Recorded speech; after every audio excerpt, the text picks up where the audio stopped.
All right, welcome everyone to our session this afternoon. We appreciate you making the time.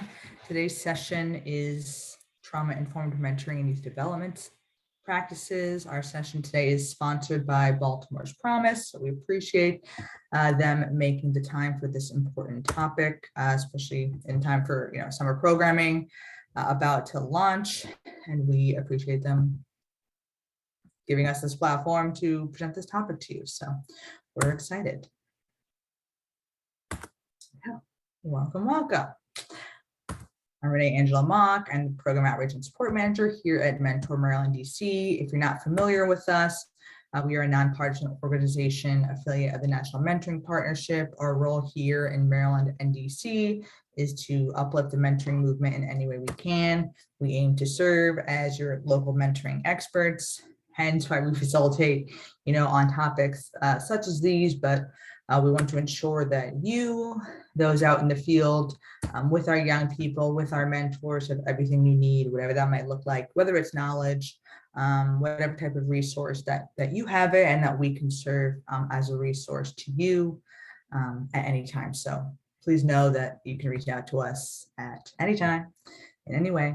So we will be here for you in times like these. So please always reach out, and you'll be able to find my contact information on the final slide before we wrap up today.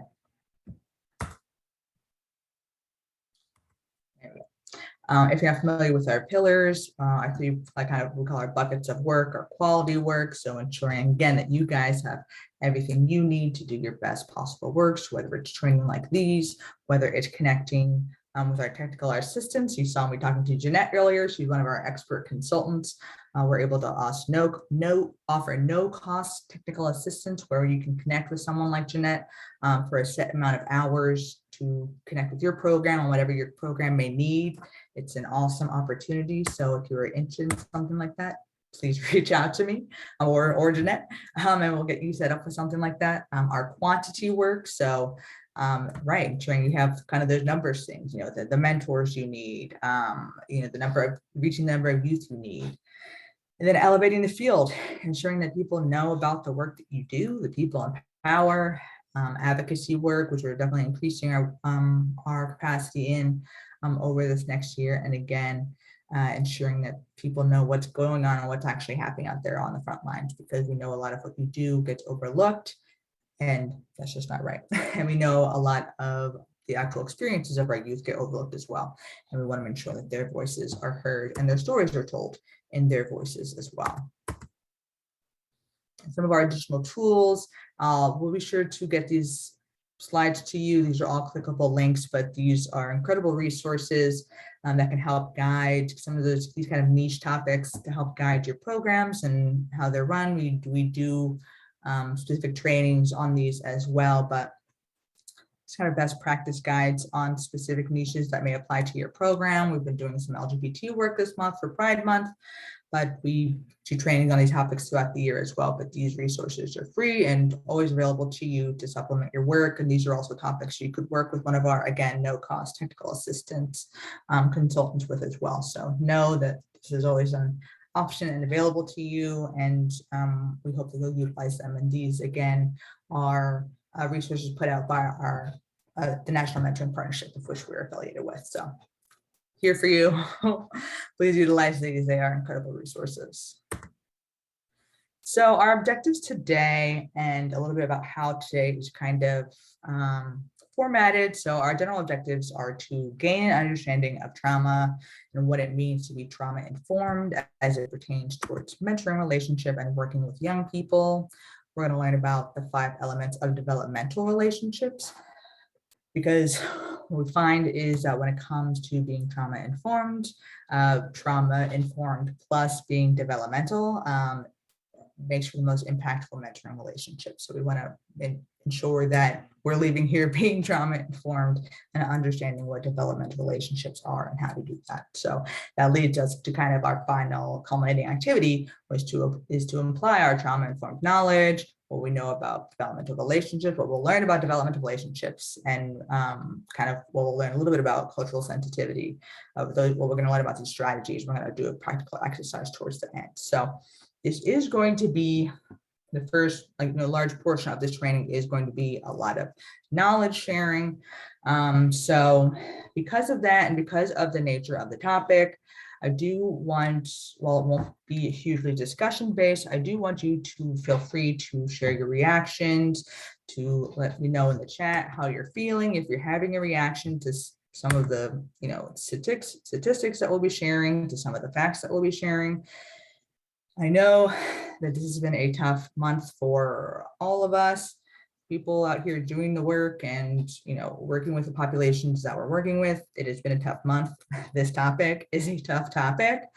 And that this isn't necessarily easy for me to facilitate either. And if you're not familiar with this topic, then again, this is not necessarily going to be a joy to learn about, but I want to be conscious of that this is going to be a lot of information for you to receive. So please, let me know what your reactions are, how I can support you, how we can get through this together. Since again, the first kind of portion of this training isn't necessarily a back and forth, I'd still like there to be, I want to support you through this. I want us to be able to support each other. And I know that from my experience, I've been where you are. I've been in youth development my entire career. I've been on the front line supporting young people across Maryland. So I had that experience, and I've seen some of these things that we're going to talk about. So you may have some realization to be reminded of kids, and the like. So, feel free to share, raise your hand, let me know in the chat, use an emoji reaction. I still want this to be, us to feel like we're going through this together, and that this is a shared experience, even though, again, this is, at least the first part of this is really a knowledge share. And then we'll do breakouts for this final kind of culminating activity where we're really doing a deep application of what this first chunk of what we're going to, what I'm going to share with you about the knowledge. So again, what we're calling our ZORMs. Again, the chat box, light it up, please. I have it open on my screen, so I will not miss anything. Again, please, we'll be respectful, of course, supportive, inquisitive, please, for sure. If you would like to share your face, please. If you don't want to, I have no problem with it whatsoever. And again, space and grace. I know this is a tough topic. And of course, ask questions. I want to be clear, I am not a trauma expert, trauma therapist, trauma academic. I am Renee Angelo, program support manager at Mentor Maryland, DC. I got to be trained on this topic specifically through the National Mentoring Partnership to go through the train the trainer on this topic, which is where this information is specifically pulled from. I've been through many trainings when kind of trauma-informed care first kind of came into this kind of, was first kind of introduced in, that we should kind of start talking about it years ago, specifically in Baltimore.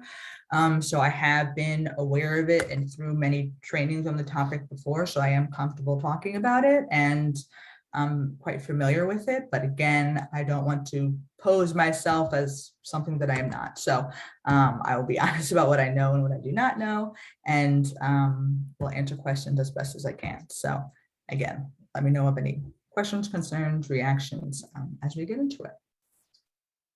All right, so we are going to jump right in.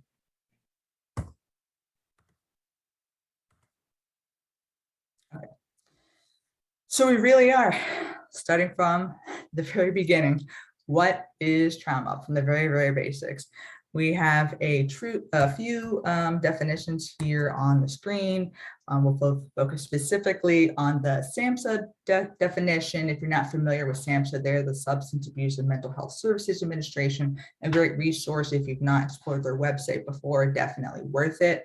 But I'll share with you their definition of trauma is individual trauma results from an event, series of events, or set of circumstances that is experienced by an individual as physically or emotionally harmful or threatening, and that has lasting adverse effects on the individual's functioning and physical, social, emotional, and spiritual well-being.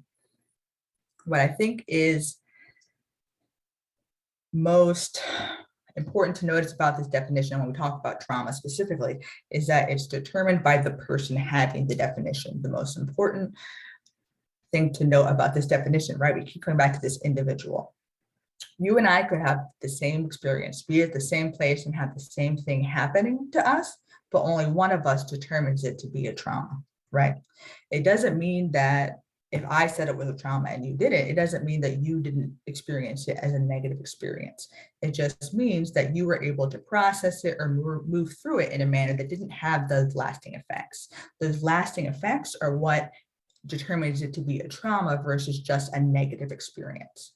So the trauma is what makes it kind of that negative effects last longer, that longer affecting of the functioning, the physical, social, emotional, and spiritual well-being, that longer impact of the negative experience, not just that something negative happened. Negative things happen, but is it a trauma? Is it going to last this longer, have an effect that lasts longer than the actual negative thing happened?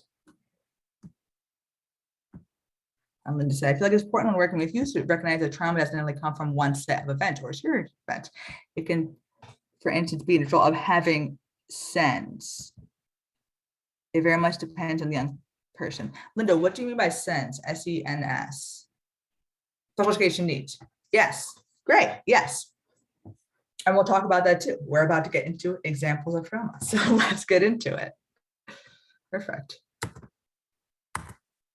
Yes. So some examples of trauma. Linda gave us one in the chat. This list is, of course, not exhaustive, and this can apply to youth and adults. So Linda talked about having special education needs. So, right, mental illness or a certain kind of academic needs in schools that maybe are not being met. Certain types of abuse, neglect. For adults, maybe, right, is a childhood trauma that is going into adulthood. Loss and abandonment, witnessing violence, substance misuse, or substance misuse of somebody in your household or near you. Gun violence, etc. Bullying, which bullying also doesn't just apply to children, right? For those of you who may have been in a toxic work environment, bullying can happen to people of any ages. And now we know too, bullying can happen online, not even just in physical spaces. So again, these are all negative things, but for some people, it can be trauma, right? It can have a lasting effect. So, right, yes, Danielle, we're going to get into the adverse childhood experiences as well. So again, this list is not exhaustive. You'll see that poverty is on this list, and we do know that poverty has the research to say that it has that it can have that traumatic impact similar to other things listed on here as well. So we know, if you're familiar with any poverty statistics, we know that that is covering a large amount of people. So that is a huge amount of potential impact of people who could potentially be affected by trauma. Race-based trauma. So let's get into it.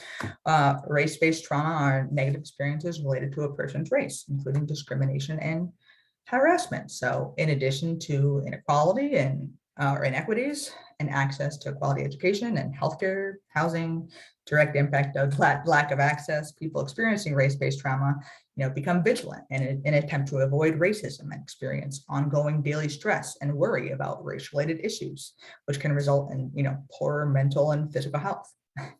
These times that we're in can be exhausting.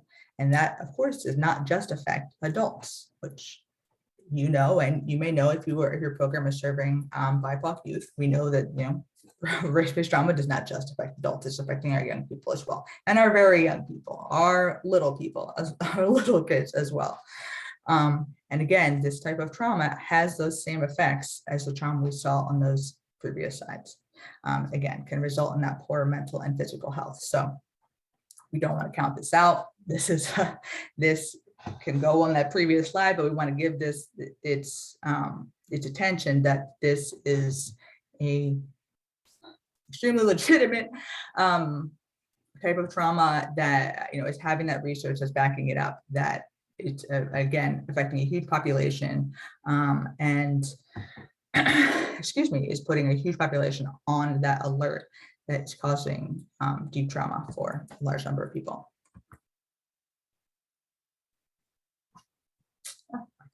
Okay. So in addition to the direct experience of trauma, which is when the negative experience is happening to you, we can inherit conditions related to the traumatic experiences of our parents. So Dr. Rachel Yehuda, professor of psychiatry and neuroscience at Mount Sinai School of Medicine, examined the neurobiology of PTSD in Holocaust survivors and their children. So children were born with low cortisol levels, a stress hormone that helps the body return to normal condition after trauma, predisposing them to the PTSD symptoms of the previous generation. So children whose parents had PTSD, post-traumatic stress disorder, were 3 times more likely to have post-traumatic stress disorder. So that, again, inheriting the trauma or the predisposition to PTSD from their parents' traumatic experiences. And 50 to 70% of those with PTSD, those again, those young people who are predisposed to PTSD, they also met the criteria for major depression or another mood disorder or anxiety disorder. And then again, going back to our race-based trauma, we want to consider that, again, that ongoing oppression for our African-American communities and other oppressed populations. Again, we're talking about huge effects of trauma. We're going to kind of get into that. There's very few of us out there that are kind of, escaping the potential effects of trauma and what does that mean for us and our work. We will get into that. So, trauma is a kind of you could say it's a hidden wound. It's difficult to understand, and it's not always something that we can see. And we need to remember that it has an impact of on our brain, which we can see in this slide. So this photo highlights the difference between a healthy brain and an abused brain. So this is kind of an old study, or an old survey, but the National Survey of Children's Health, 35 million of youth in the US have experienced at least one trauma. One. So that means many have experienced many more. And we're talking about millions and millions and millions. Linda, I wonder if there might be parallels between what was found with PTSD and perhaps other trauma issues such as anxiety and mental health issues generationally. Yes, we'll be talking about overlap and the like as well. Yes. So we're talking about things being passed down generationally at least. So right, just in your genes, having that predisposition, I don't want to say to kind of catch trauma, but to be predisposed to have a negative experience, have that lasting traumatic effect on you. And then we'll watch a video in a little bit kind of about, the kind of environment, how in the environment that you're in, how can you kind of have those interventions to prevent those traumatic experiences. So yeah, no, great point, Linda. We'll definitely be addressing that. So again, we're talking about a lot of kids. And how's everybody feeling right now? I feel like I'm getting real doom and gloom, which is what I hate about this topic. But I promise we're going to talk about treating this and what our role is in this. But how's everyone feeling? Thoughts, feelings. All right, Jeanette gave me 2 thumbs up. So, okay, I got some thumbs up. Cool. Okay, cool. Okay. So I want you to take a look at this list. So this is signs and symptoms of coping mechanisms. Again, these things can apply to youth and adults. And when you look at this list, we have probably seen young people and maybe people, adults that we know do these things, right? And if we just read these lists and we hadn't just been talking about trauma, you might have seen youth doing these in your classroom or in your program, and it might have been seen as acting out, right? So we want to, when we think about being trauma informed, we want to encourage you to shift that view from these views being, bad behavior or poor performance to an understanding that a youth may be going through something or might be experiencing something, right? Something more serious. And then you'll also see that there are some trauma survivors who have more, positive symptoms, right? So they may become high performers to prove their worth after their traumatic experience. And then we, as a result, we may tend to overlook these youth because they are unproblematic. So kind of the point of that is we see these quote unquote negative behaviors, we see some positive behaviors, is that the reality is we don't want to make too many assumptions about young people's experiences or lack of experiences based on their behaviors, right? There could also be no signs at all. Kids just out here being kids. The reality is that we don't want to make too many judgments based on the behavior of a child when they come into our program. And that we also don't, and as a result, we don't want to be treating them, and we'll get into this a little bit later, so strictly and harshly, because if we're not so familiar with their experience, which to be clear, a child's history and their history of trauma is not necessarily our business or our right. We don't have necessarily have the rights to that information. If we're going to attempt to avoid re-traumatization, which we have promised that we will get into, then right, there are certain things, ways to approach when a child is acting out, that we can do and we can apply to every child that we interact with, whether we know their quote unquote trauma background or not. So again, a child who has experienced trauma, they could, right, be having these negative behaviors, they may be having these super positive behaviors, or they may be having no behaviors whatsoever. However, we give you this information so that, excuse me, if you are in a position to advocate for a young person, to collaborate with a parent, if you're a mentor, to collaborate with the program, that you may have some language, some knowledge to share, to advocate for your young person. So again, this isn't a foolproof list because, again, it kind of runs the gambit of how a child, what their affect might be, what their behavior might be, what their coping mechanisms might be after a trauma. And I want to say one more thing about coping mechanisms. So when we talk about coping mechanisms, a coping mechanism is something that makes you feel differently when you're in a situation where you want to feel differently. So I'm going to speak very plainly. If I feel bad, a coping mechanism will make me feel differently, ideally better, to speak very plainly. A positive coping mechanism might be journaling, exercise, seeing a friend. A quote unquote negative coping mechanism might be doing drugs. However, it's still a coping mechanism because it worked, right? If I smoke a joint, it will make me feel differently. It is a successful coping mechanism. It is a coping mechanism, right? So we want to think about when we ask ourselves why certain youth, right? Why are they doing this? Why are they doing that? Think when you look at the phrase of what a coping mechanism is, we want to understand what is the purpose of a coping mechanism. For the person who's having the negative experience, the negative feeling, it is to feel different. So I heard someone phrase it, they had a friend who was huffing paint in high school, and which is a horrible experience. It feels terrible. Like, I'm not from my experience, I don't know that. But the person who was describing this was a recovered drug user, and he was like, this is a terrible experience. And he was like, my friend must have felt so poorly. He had trouble at home, the like. He felt so bad that huffing paint was a thing that made him feel differently and better. Like that was the situation that he was in. If that's the thing that makes you kind of feel grace and give you some generosity for someone when you're questioning, like, why is this person doing this thing that is that's so terrible, that's harmful for them and the like. We want to, give some space for what people's coping is, why someone's reaching out for a coping mechanism that we don't understand, that wouldn't work for us, that we can't relate to. Remember that someone is trying to make something feel different, feel better, from however they might be feeling, which could be something so terrible that you can't relate to. So again, I really want to make that point here because again, it's going to look differently for people. Some people, journaling is going to change their dang life. I mean, I can't relate to that at all. But for some, that might be the thing. And then for others, it's going to be something more dangerous and that you might also can't relate to. I can't relate to that either. But it's it's a spectrum, and we want to, again, give people grace and give our youth grace when they're doing things, especially teenagers who we can hardly reason with anyway because of where their brains are developmentally. So again, I want to make that point here when we're kind of in this space where we're like, why is this kid doing this?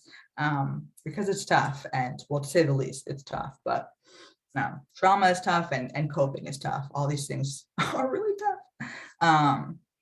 So yeah, thank you, Linda and Jake in the chat. Okay, great.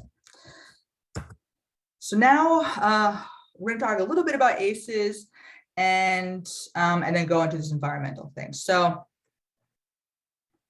if you're familiar with ACEs, which I imagine a lot of people are, drop a one in the chat, give me an emoji if you are. So the ACEs, the study that I'm going to refer to was one of the, the largest investigations in child abuse and neglect and for later life health and well-being. They did tons of, they did a huge number of surveys for this huge number of people. And they found that it's a 10-question survey asking adults about their childhood experiences. And these are the types of experiences. If you can see that, that's a little blurry on my screen. I hope it's not. About physical abuse, emotional abuse, sexual abuse, about physical and emotional neglect, and 5 questions about different types of household dysfunction. So they found that 64% of adults had 1 or more ACE, and 38% had 2 or more ACEs. And in this particular survey, it was primarily middle-class, white, college-educated people. So this huge survey is kind of dispelling that myth that trauma only happens to lower income and BIPOC people, right? And what we find about ACEs as well is that the more ACEs you have, you're more at risk for certain chronic conditions, mental illnesses, and poor life outcomes. The more ACEs, the more poor life outcomes and those kind of things go up. So what we can also see on this list is that the ACE questionnaire does not capture all the traumas we saw on that list earlier as well. So what we know is that just about everybody probably has 1 ACE or more. We're not going to do the ACE test now. I'm not trying to have everybody go through it. We don't need to. You can look it up if you really want to do it. But what we find in every training I've been to or wherever in the ACE study, I don't know anybody who has 0. It's a common tool. It should really be implemented by our professionals, which is also why I didn't want to share it, because nobody here should be giving anybody an ACE test is really the truth of it. It's a professional tool that should be implemented by professionals. Nobody here should be giving it to anybody. And really that's that. And again, it should likely be updated because it doesn't capture all traumas that we refer to as well. But the framing of it and why I wanted to bring it up again is because very few of us are not captured in that ACEs, at least for 1. And as a result, what does that mean? And what does that mean that we can do? Which is going to take me to the next thing I'm going to share, which is this little video, which I'm going to ask your thoughts on after it plays. So if for some reason this doesn't work, let me know. And Rana, yeah, let's adjust your question after this video.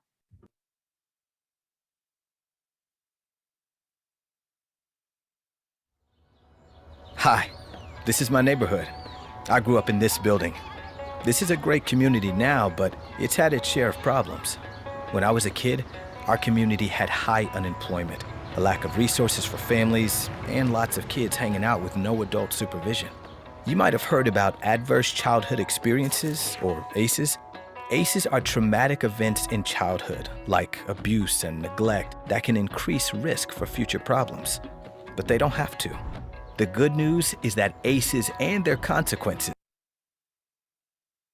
can be prevented. Take me, for example. I was at risk for ACEs, and despite all the things that put me at risk, some pretty incredible people helped make sure that I wouldn't become another statistic. Come on, I'll show you around. That's Jackson. He's a cool kid. His dad left when he was 2 and his mom works 2 jobs. I hang out with him every Thursday night and help him with his homework. Sometimes we grab ice cream. It's fun. Plus he has another adult role model to learn from and trust. That's Mr. Martino. When I was a kid, he let me help him at the store sometimes after school when my parents were working late. He did that for a bunch of us. My dad actually found his job as a mechanic because of Mr. Martino. This helped our family in so many ways. Not only did my dad have a steady paycheck, which eased his stress about paying rent and buying necessities like food and clothes, but he was also a lot nicer to me, my brother, and my mom once he started working a job that made him feel good about himself. When communities come together, they can do so much to prevent ACEs. Mr. Martino and other local business owners put together a series of career workshops to help people like my dad find work. My mom also got a job with a company that allowed her to work from home and spend more time with me and my brother. Mariana has just gotten out of a class about handling challenges of single parenting. The clinic offers free childcare so Mariana's daughter, Ella, can play while Mariana's in class. The class helps parents like Mariana develop positive parenting skills, not just for babies and toddlers, but for teenagers too. This is another way our community has come together to give families the resources they need, and just one more way to prevent ACEs. This was my school, Riverside Middle, right in the heart of town. These kids are here for a sponsored summer camp. This community-supported program helps families with affordable, quality childcare and helps kids get tutoring and learn life skills. When I was a kid, I spent a lot of time at this school all year long. There was one counselor, Miss Greer, who I remember more than anyone. She was a really good listener. Miss Greer helped me and my brother get involved in after-school activities like baseball and soccer.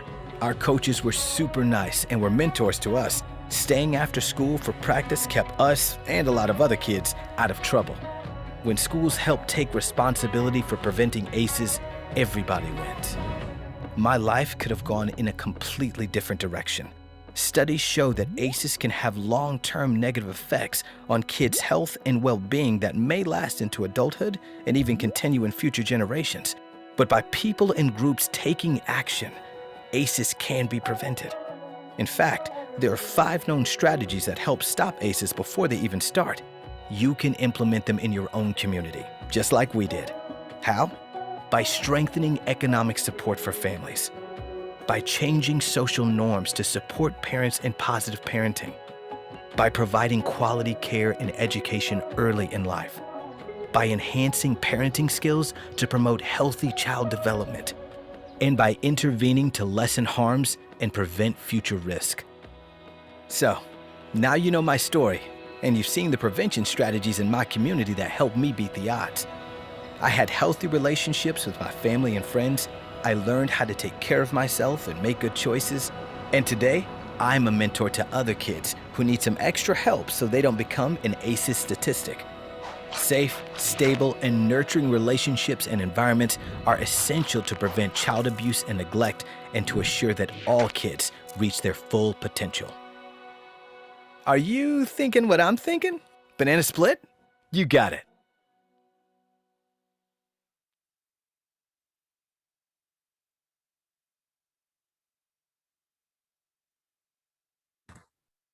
Yeah, so tell me what you think of that video. Drop it in the chat, raise your hand. Let me know what your thoughts are.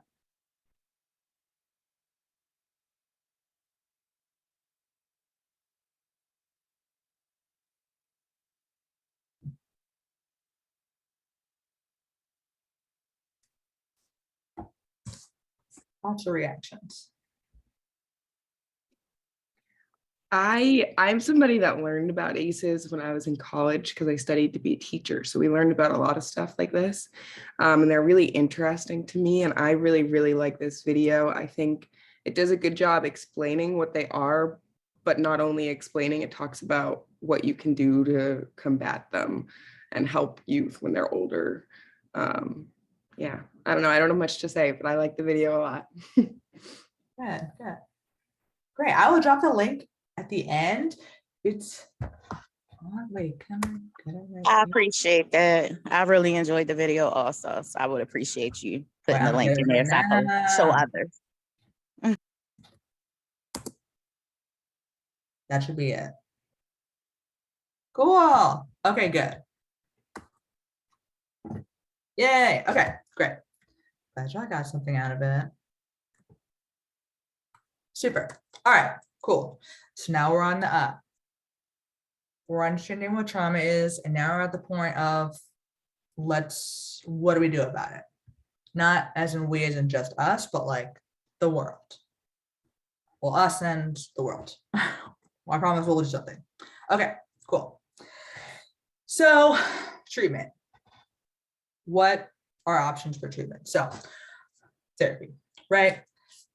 CBT, cognitive behavioral therapy, psychoeducation, emotional regulation, coping skills, those positive coping skills, parent education, family therapy. In the yellow here, I'd like to do that a school counselor. So a school counselor would not be therapy, but more educationally focused on barriers to learning and school success. Counselors are more brief and less structured and scheduled. For those who maybe work in schools or have programs within schools, there may be therapeutic resources in school. And there's limited data, right? Like, Sorry about that. Some schools, there may be therapeutic resources in your school or therapists, psychologists, school social workers, and that might look different. It may be an option to be a resource to refer someone to, but that would be for you to find out and to get clarity on that and to potentially explain that clarity to a parent or a program, because there's a major difference between a school counselor and a therapist or a social worker or a psychologist. These are all very different things, and what they're able to offer is different. A school counselor or a guidance counselor would not be doing any diagnosis, to be clear. They may be making a referral, which might be useful. But again, we want to kind of differentiate what are the difference between all these things. Right. So Linda's saying MCS has school-based, right, to be able to make referrals. Yeah, and each school system and even with the school buildings might have different opportunities. So getting familiar with that, if that might be an option. And Jeanette, more men in the field. Hello. Yes, we're going to talk about that too. Blue. Support groups. So support groups might be age specific or trauma specific, maybe an option, again, depending on the trauma or the person who's experienced it. And then over here in teal, a more formal treatment. So talking about, what am I trying to say?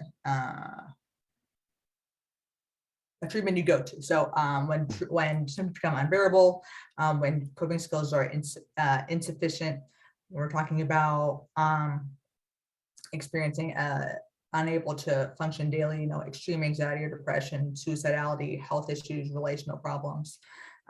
This could be a type of treatment that's court ordered. Again, really negative coping mechanisms that prevent you from functioning in the community. This might not be something that happens immediately after the trauma, but again, trauma is something that's lasting, and if it's not working out for someone to be maintained in the community and they need to seek more, again, serious treatment in a facility or a hospital or the like, that might end up having to be an option. And again, ideally that might be a team effort of doctors, therapists, case managers, and the like. So there again, hopefully more than one person on this person's side and the like. Cool. I want to kind of quickly talk about medication. Not that any of us have anything to do to that, or a pharmacist and the like. I want to talk about it mostly for like destigmatization reasons, and that it can be part of the process. And on the off chance that you have a mentee and their parent is like, help my kid remember to take their meds, like that's hard to do as somebody who has an app that reminds them to take their medication. So medication helps with mental health, and sometimes you get prescribed it. Another thing, only certain types of doctors and people can prescribe you medications. Psychiatrists, psychologists, maybe your primary care doctor, and the like, right? So, right, a school counselor or a school therapist is not going to be able to prescribe medication. So again, having that understanding, or maybe communicating that understanding to someone who is caring for your mentee, if they think that they might need medication. So again, having that language and the knowledge to be able to share. So again, medication can assist with diet regulation and stabilization. And again, doing this thing with counseling, it can help working together. 4 to 6 weeks for noticeable results with all these things is going to take time. It should be combined with therapy. The more, the better. Like with any medication, always be taken as directed. So I wanted to bring this up to destigmatize medication. It's like, again, if you're sick, break your leg, whatever, you're in pain, you're suffering, we take medication. Linda, executive malfunction from various issues can make it hard to determine to take medication as prescribed for symptoms.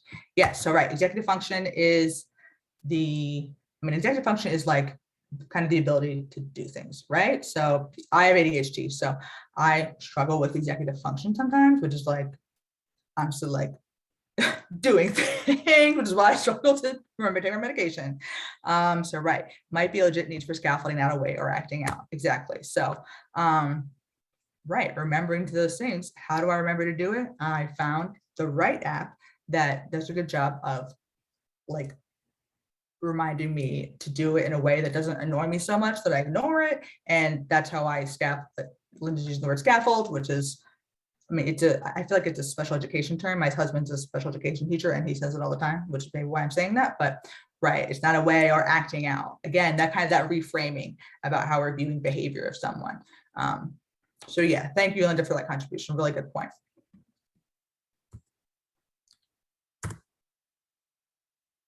Okay. Well, I got all excited talking about treatment. Of course, there are limitations and challenges in this process, and I want to share them because one, so we're aware, so we can be better advocates for the young people that we may be advocating for. So, not every child may be receiving counseling or maybe have access to the right kind of counseling. So even youth who may be involved in social services and the like, of which you think they should have access to these resources, that might not always be true. I happen to have a best friend who is a child trauma therapist. So I'm like, these people are out there, but that's like, that's my bubble. I'm like, of course they're out there, but that's not as common as we think, right? There's a shortage of, especially now in COVID, there's a shortage of therapists. There's a lack of access. There is a limit of therapists who are trained in trauma, to say the least. And especially right now, there's high rates of burnout in therapists as well. All of these things have been exacerbated in the pandemic. So finding therapists who all have the right training for the needs of your young person and the type of trauma that they have experienced could be quite difficult. And we'll talk kind of on the next slide about why that can be particularly problematic, but it can be an issue and can take time, and we don't want there to be too much suffering in between the time that we're looking for a therapist and somebody is seeking treatment. So many adults do not seek treatment, right? There's a lot of personality reasons why people put off seeking help. And nevertheless, stigma, wait lists, lack of access, underinsured, no insurance, it's tough. So if there's an adult that you're advocating for or encouraging, be on their side and help them however you may be able to do that. It's tough. Often not culturally sensitive. So some of the limitations in trauma treatment pertain to cultural and race issues, like the disparities of which, BIPOC are diagnosed at high rates. We can see trends in specific disorders in which certain genders and foster youth are diagnosed more. African Americans have a long and repetitive history of being abused by systems of care, which causes distrust, obviously. Because of this, BIPOCs tend to use treatment at a much lower rate. Lack of cultural competence and sensitivity in practitioner behavior and therapeutic approaches. not having a therapist who looks like the patient, and negative beliefs about formal therapy are all culture related challenges to trauma treatment. For a reason to put up seeking help might be related to their own previous trauma as well, of course.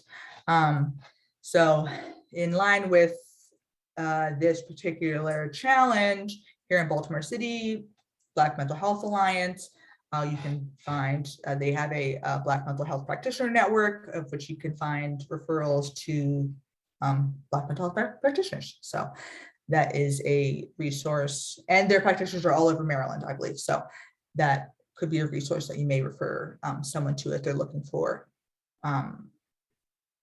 a Black mental health practitioner. And for practitioners, if you happen to be a practitioner on this call, you can join their network, and they do cultural competency trainings and the like for practitioners, because this is such a gap clearly in the field. So this is really important. And if you're, maybe not familiar about these systems of care which have abused Black communities, again, here in Baltimore, there's a huge history with Johns Hopkins and the like. Lots of reading and media to consume in that field if you care to do a deep dive. But it is a big barrier for many people to seek treatment, and it is valid and real. And what can we do about it? We can advocate, we can, again, find those resources of which we can find culturally competent practitioners and do what we can there. But it's a way to go. And for those of us for which this is not an issue, we need to put our effort and our time into doing that.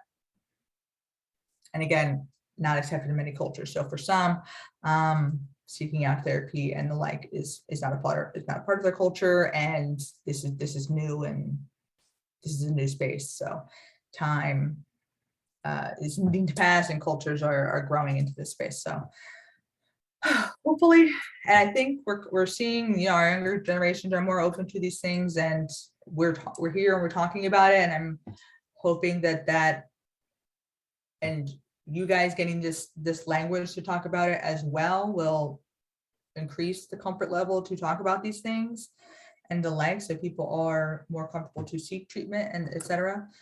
So that's why I'm happy that we're all here and to talk about it. But it is tough, but I'm happy to talk about it anytime. So let me know. Any questions at this point? Concerns, thoughts? Yes, so Linda's talking about being overdiagnosed, and here we are, just in time. So misdiagnosis and overdiagnosis is common. A lot of these disorders have similar symptoms, and if a provider is not trauma informed, they may be likely to, potentially diagnose ADHD instead of PTSD, right? Because you'll see that a lot of those symptoms overlap. And a lot of these symptoms as well are symptoms of the trauma that we saw listed earlier. So again, it's important that providers are trauma trained when we are seeking them out. If we're advocating for a youth that we suspect, or maybe we do know, because maybe a youth has confided in us and the like, that they're seeking out providers that have trauma training, which is tough.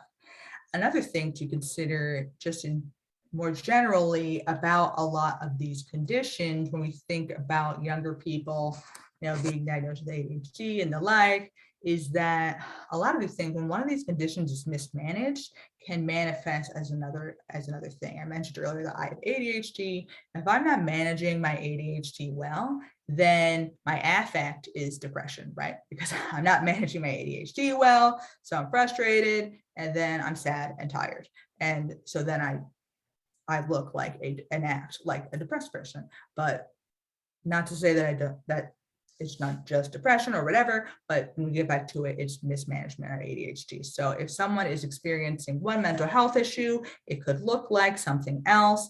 And without a trained eye, a trained professional to really do that work, it can be hard to really find, what the source of that issue is.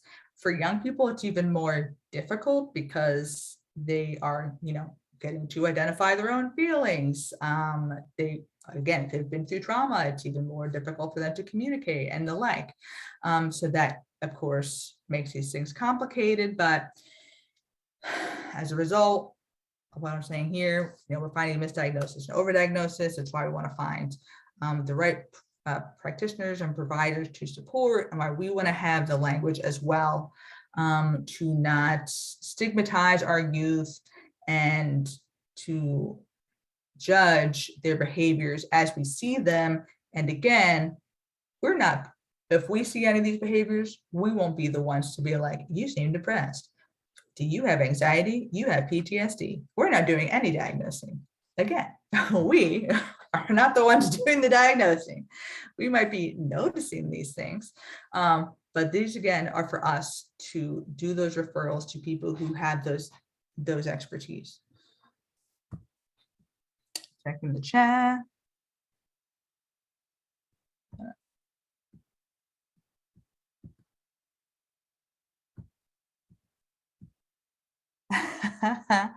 Yes, Linda.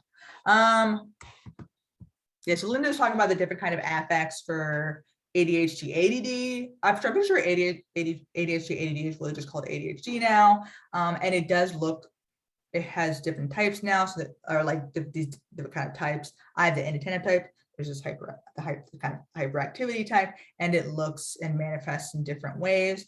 Hoping in the future that we'll be able to do kind of a training about this kind of neurodivergence and what these kinds of different things look like, and how disability manifests in kids, because I do find that we have a lot of judgment about it, and how we, again, expect kids to show up and there's negative behaviors and the like, which, right, could be ADHD, could be trauma, could be the like. But again, if we put judgment on behaviors before knowing a child's full background, then we're just gonna be butting heads, and it's not gonna work out for anyone. So I'm Linda. No, I appreciate your contributions.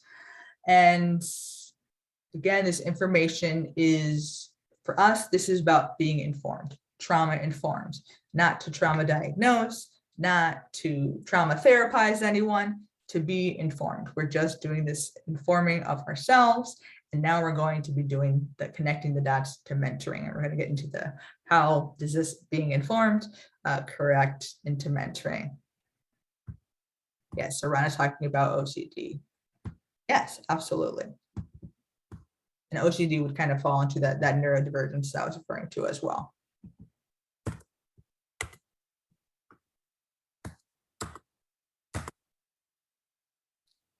Cool. So connecting the dots, we're getting into mentoring. So research has been consistent in confirming that mentors and caring adults positively impact youth's lives. Of course, just being there is supportive and helpful, but we increase our effectiveness as a mentor by ensuring that we are developmental, that we are trauma informed, and that we are culturally sensitive in our approach. So as we want to be thoughtful of where we are in that journey when we are deciding what we do and what we say. Yes. Here we go.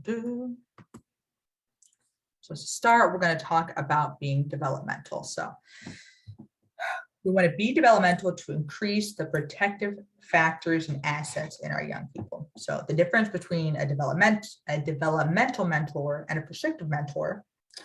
A developmental mentor asks questions as much as possible. So even if we're teaching a mentee something, we want to do it by asking questions.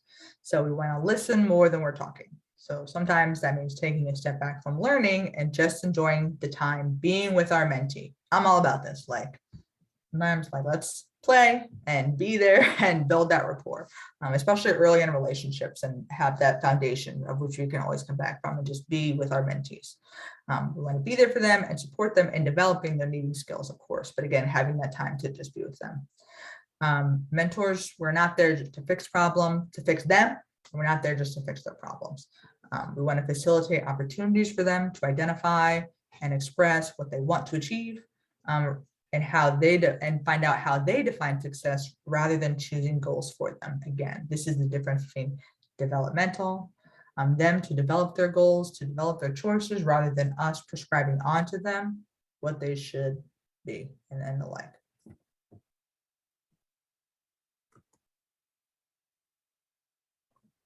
So remember our goals as mentors to help our mentees increase their developmental assets, their protective factors, and their social emotional learning skills.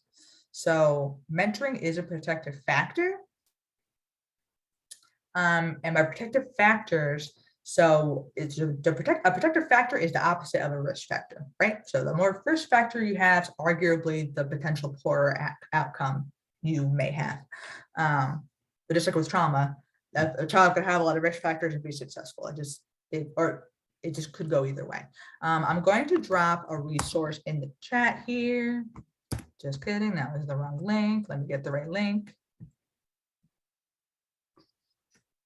So this link has many things in it for you. Okay.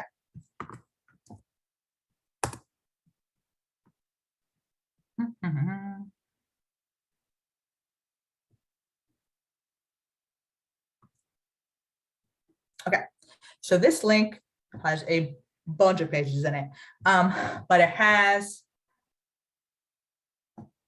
a many-page document about the developmental assets, about protective factors, and about social emotional learning skills. We won't go through them all. This is a resource for you to take with you, for you to dive deeper into after the training. But that is for you.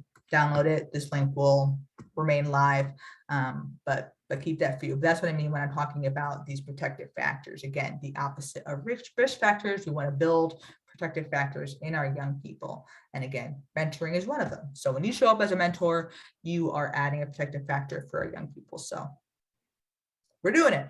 We're helping. We're on the way. Okay. So one of the most important things when we're talking about intentional mentoring, which is a really important aspect of developmental mentoring, is remembering where we are in the mentoring journey. So look at these stages here and think about a young person. If you're not a mentor, or if you work with think about a young person you work with, review these stages and see where your relationship falls. Because it's important to take in mind, like any relationship, mentoring relationships, they take time to develop. So taking a minute to look at this, does anyone want to share kind of where you're a relationship with a young person, where you're at, and how you know what stage you're at, and maybe share a story about it. So stage 1, beginning and building. Stage 2, testing and challenging. Stage 3, real mentoring. Stage 4, transition, closure, or going the distance.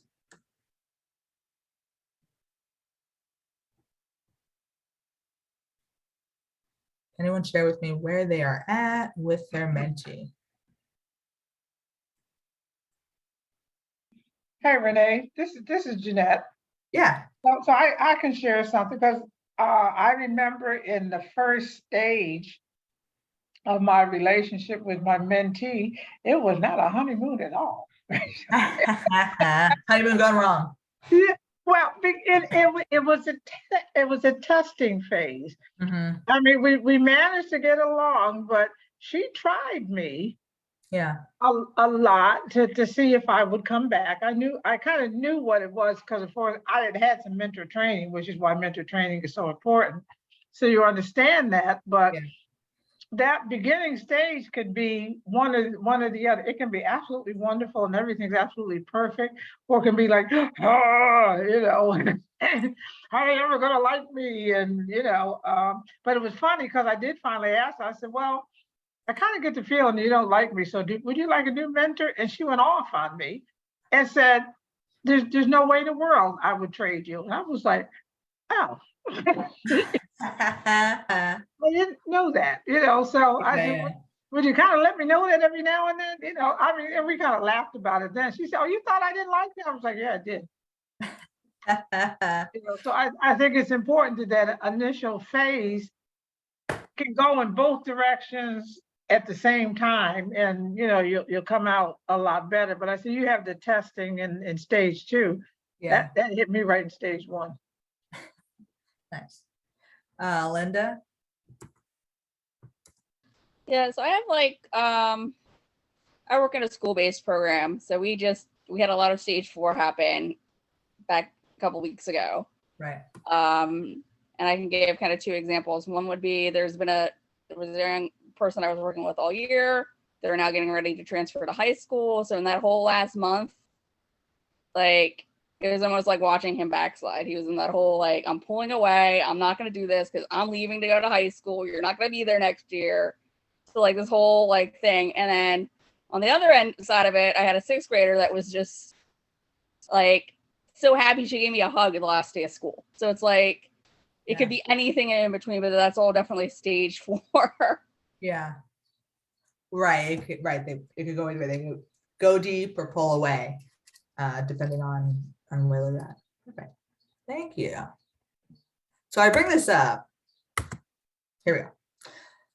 So bring this up for a few reasons, because again, we want to be intentional with how we're doing this. And for those of us in structured programs, we want to acknowledge and that, you know, there's some manufacturing to these relationships, right? There's somebody supervising, somebody making this match. And as a result, these things will take more time, and that is okay. I promise you that it is okay. And we want to give it that time. And that's why programs and the like ask you for commitment and for a period of time, because it's going to take a period of time.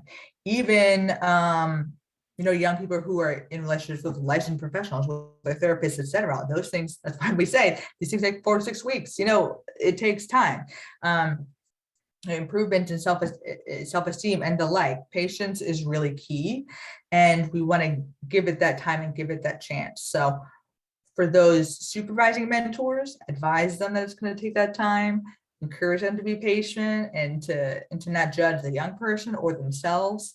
And if you are a mentor, you know, reduce that level of judgment as well, because I always promise, and it always does turn out to be true, that it's definitely worth the wait. But again, it takes time to develop, and for Jeanette, it took time for her person, for her kiddo to warm up, and it was worth it. And then in the end, she just had to ask, did you like me?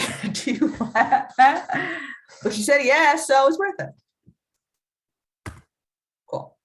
So if you scroll in that document, I'm going to drop it again. There's a larger page about this, but these are the 5 elements, that developmental framework that I was talking about. So this was created by Search Institute, which is a research-based organization that found that these are elements of developmental relationships that kind of created the biggest possible impact for relationships between young people and adults. So these are ways that you can be developmental with your mentee. So young people are more likely to grow up successfully when they experience these in relationships with adults. So these, again, make these relationships more powerful. So when you, as the adult in a relationship, when you express care, when you provide support, when you challenge their growth, when you share power with them, or when you expand possibilities, again, they have a more powerful relationship, the data and research says. So in my previous role, I worked closely with our organization, worked closely with Search Institute. They were awesome. We were all about developmental relationships. We could do a whole training about this. If you're ever interested in that, let me know. This is good stuff. I have whole resources on it. I really believe in it. So yeah, if you will, let me go to the next slide. We're talking about the timing thing. We're talking about these you'll see the 4 stages up top and the 5 element on the side here, and kind of when it's appropriate to do each of these. And we want to consider when and when not to do. So there's some things you want to do from the beginning, right? You want to be dependable, and you want to be listening and expressing care from the top. Some things from the beginning will seem insincere. Some things, if you do from the beginning, might be could be potentially triggering, will be inauthentic, will seem untrustworthy, or some things will help you build rapport and be trustworthy. So again, we want to be, this is a guide. There's another guide in that link I sent about some kind of tips about timing.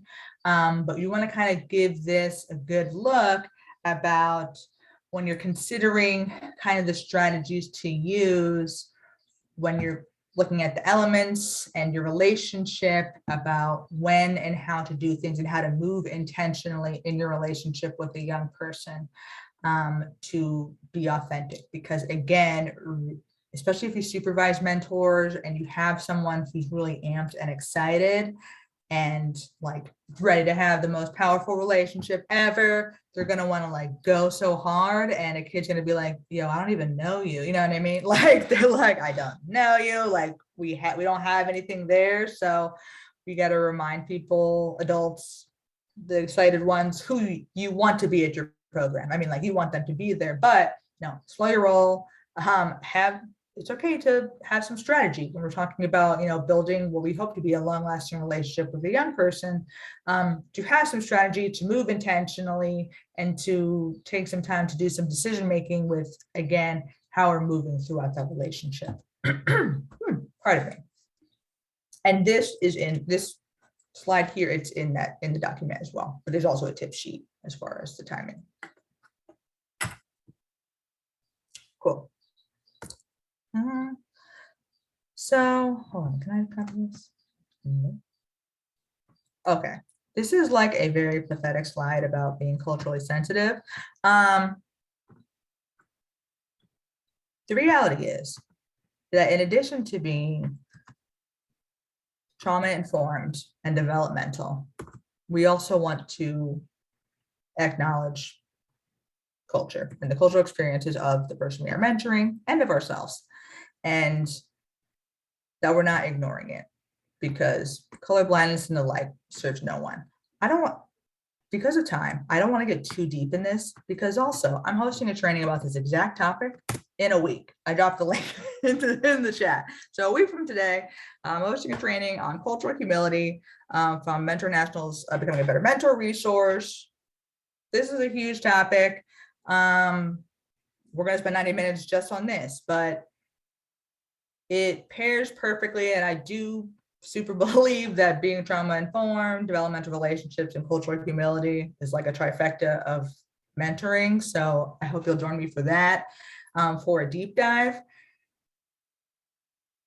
Yeah, I can't spend any more time on this. We're running out of time, but join me for that. See you there. We're going to keep moving. Okay, so we've realized the impact of trauma. We've, recognized the signs and symptoms. Everybody else who's involved in symptoms. We've responded about, integrating knowledge about trauma and policy procedures and our practices, what we can do, again, in our programs to refer people and when we see things. And now, what can we do to avoid re-traumatizing? Which is arguably potentially where we could do a lot of work as individuals in this process as mentors. Okay, be consistent. This is what I always would say to Mentor 101. You're an adult. You can be a consistent person when you walk through the door. You can show up and do that self-regulation and be a consistent person. So that young people are inconsistent. A traumatized young person, even more inconsistent. So you need to be the consistent person who shows up, who is reliable, who a young person can make an assumption about how you're going to act and be every time you're there. And that helps them feel secure, helps them assume that they're not going to experience some form of abandonment from you. And again, ensures that they're not going to be re-traumatized again. So be consistent. And I hope it didn't sound super condescending when I said you're an adult, but we are adults. And I'm not saying being an adult is great, but this is what we got to do when we're the mentors in the system. Facilitate predictability, kind of going back to that be consistent thing. But for young people, especially for traumatized young people, struggling with changes in the environment, if we're suddenly switching an activity, if a boundary is not clear, we want to make those things clear. Boundaries are extremely important in mentoring, to say the least. Anyway, but having those boundaries set, keeping those boundaries, if something needs to change unexpectedly, giving as much notice as we can, so a young person can make those internal adjustments and kind of go into this next thing, offering choices. So we already know that young people don't have a lot of choices in life anyway, but for a traumatized young person, often in a traumatic experience, they don't have a lot of control and choice. So when we have the option to give them power, going back to sharing power in the developmental framework, when we have the option to help them identify what their power is and give them the option to implement that power, that can be very powerful for them, and can, again, help avoid that re-traumatization. We don't want them to feel powerless. We don't want them to feel like they have no control over where they are and what they do. So again, this can be really powerful in avoiding re-traumatization. I hope it's been a through line throughout this training of being non-judgmental, especially in our role as mentors, but the experience of trauma can include judgment and criticism from others and from themselves, right? There's a lot of stigmas attached to different kinds of traumatic experiences, and from some of those coping mechanisms that I talked about as well. So we don't want to be judgmental of their traumatic experience if we're aware of it, and we don't want to be judgmental of their potential response to their traumatic experience. So we want to be mindful of our response to it. We want to be mindful of our facial expressions, which I know I'm not good at all the time. And we want to be mindful of what we might be projecting with the things that we say, with how we look, and the like. So identifying and avoiding triggers. If we are able to learn about the triggers of our young people, that might be something that we're able to teach them as well. So if we're noticing about when they're becoming dysregulated, engage in a conversation about them. This is kind of advanced, but if it's something that you're able to notice and get in conversation with them and include some other stakeholders in their life about, it could be a really productive conversation with them. So don't rule that out. If it's something that's coming up a lot, if it's something you don't feel comfortable doing on your own, get another program staff member, get a parent, talk about it, talk to the young person about it too. Again, this is including their power and their voice, and help them identify other ways to do that self-regulation, to find that coping mechanisms. Never force or demand an action. Again, this kind of powerlessness. If they're struggling, if they're having some of those symptoms or negative behaviors we talked about earlier, being overly strict and harsh in addressing this is likely not gonna go your way. When we're talking about certain behaviors, trying to help them regulate, try to understand how it's helping them. So then you can try to help them find a coping strategy that might be more appropriate. Otherwise, you might be in a power struggle that's just not going to work out. Linda. All right, raise your hand. I have a question about about this. Just thinking back the situation I've dealt with this past year. We definitely had experienced trauma. Some days they were just fine when they came in. Other days they came in already triggered from somewhere else, and they would start taking that out verbally on other students. And that was something I feel like you can't allow that to happen. So there's a balance between like protecting the other kids and how you handle this student. And there were times I said to him, look, if you cannot you got to be in control of yourself to be here. Like that's the boundary for everybody. So is there a better way that could have been handled? Yeah. So the line that we always draw is that until you make it an unsafe place for someone else, verbally unsafe or physically unsafe, right? Then you're welcome to be here. So, right, if they're making it a socially or a mentally unsafe space for someone else to be there, then maybe then they can't be there, or they need to go home for the day or whatever. So that can be built into procedure and policy or the like, and that potentially sucks or it's tough, etc. But that can be a line that you might need to draw, that you probably need to draw, and that safety is always the first thing that I like to remind programs about, is that our first thing to do is that we have to keep people safe. So if there's a child that's putting the safety of others at risk, whatever kind of safety that we're talking about, then that can be the line that we need to draw. If your program's able to offer, a one-on-one type support still within the context of however your program may look, then that might be an option for them to be separated or whatever. But yeah, I think in those situations when it's a group situation and there's no other option but to be with the group, if someone's compromising the safety of other kids, then there's not a lot of options. But again, then if they need to be removed, are there some of those advocacy options that we talked about earlier that you can follow up on to support to help them get re-entered into the program? Does that make sense? So it seems like a hard line when I'm like, it's unsafe, Yeah. I don't really mean that. I mean, Right, that makes sense. So it's that would be unsafe, now what do we other do? resources that might Because be you can't be available here today, with- you know what I mean? Yeah, Yeah, okay, thank you. no problem. Okay, again, always be calm and controlled your behavior and responses to their behavior. That sounds easy when I type it on a slide, because I mean, I don't know about you, I've seen some kids do some crazy stuff. Jumping from the second, the balcony of the second floor of the cafeteria to the front floor, and you're like, yo, wish you hadn't done that, because now I gotta do a lot of paperwork, like this stuff out here. I get it. But we try our best and we will get through it. All right, I'm jumping to the next slide because I want to give you at least 7 minutes for this activity. Okay.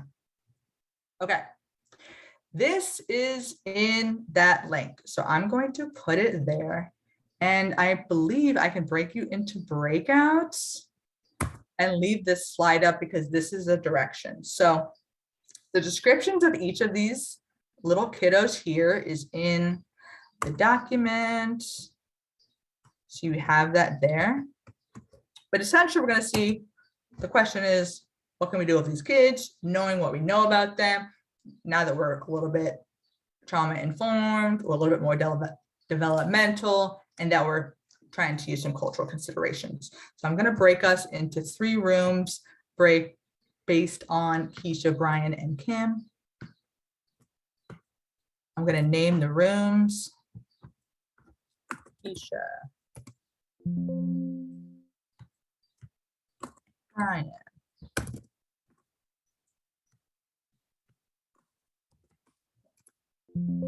all right. Wait, am I able to?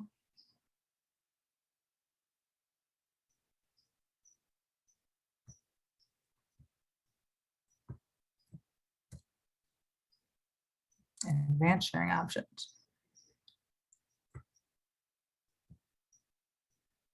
Okay. Y'all, hold on, I'm gonna pause the recording. Keisha group, how are we feeling about how we can help Keisha? We're like 2 sentences. Go ahead. Go ahead. No, go ahead. Go ahead. All right, Danielle, you fill in wherever I missed. So we talked about the first step would probably be finding her a mentor that she would maybe trust more implicitly. We talked about finding her a mentor that was more like her, like a woman, probably a woman of color. Mhm. And we talked about starting from just the basic building trust of, interests, of finding strategies to, say, care from her what her interests are, what she does to feel comfortable, and then meeting her there. Wonderful. Thank you. My Brian group.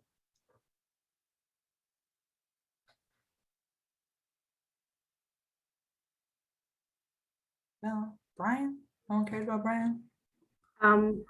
We talked about a lot of different things. We think that Brian really needs a combination of all 5. He needs someone to show that the person actually cares and to provide support for him, so that he can see that there's somebody there that's able to bring that support and that is stable in his life. We also talked about challenge of growth, and that can help to build the trust between Brian and his mentor. That way, like starting from little things to develop that trust and his confidence with that person. Thank you. And Kim?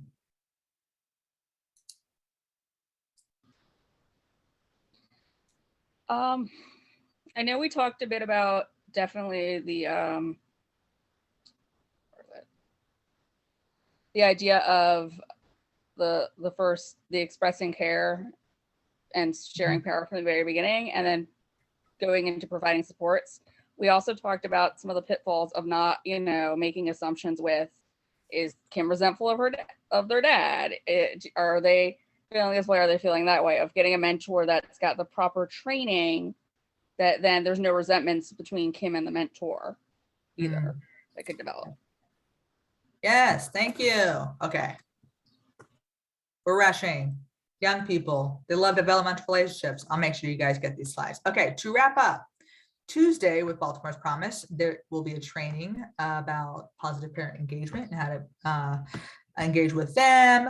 When you close the training today, a survey will pop up. You can also scan the QR code as well to complete that. So please do that. And then again, that training about cultural humility is next Thursday, which I hope you will join to kind of complete all the best practices about being a mentor. That is just about everything I have for you. Let me very quickly put the actual link in here for the survey. Hold on. Yeah, let me get it. Don't give up, don't give up. 1 minute, 1 minute. Oh gosh, it's 3:30. We're doing it really quick. Ah. Okay. In the chat, the link for this the link for the survey for this training. We will be doing one more on Tuesday with Baltimore's Promise on positive family engagement. We have Becoming a Better Mentor, Culture Humility on Thursday, just us here with Mentor Maryland, DC. I hope we will see you there. It's 3:30. Thank you so much for your engagement on this topic. I appreciate you being here because we believe it to be a very important topic. Hope you all have a wonderful long weekend. I hope to see you on Tuesday. I'll be there. I'll be at all these things. I'm the one who does these things. Okay. Thank you guys so much. See you next time.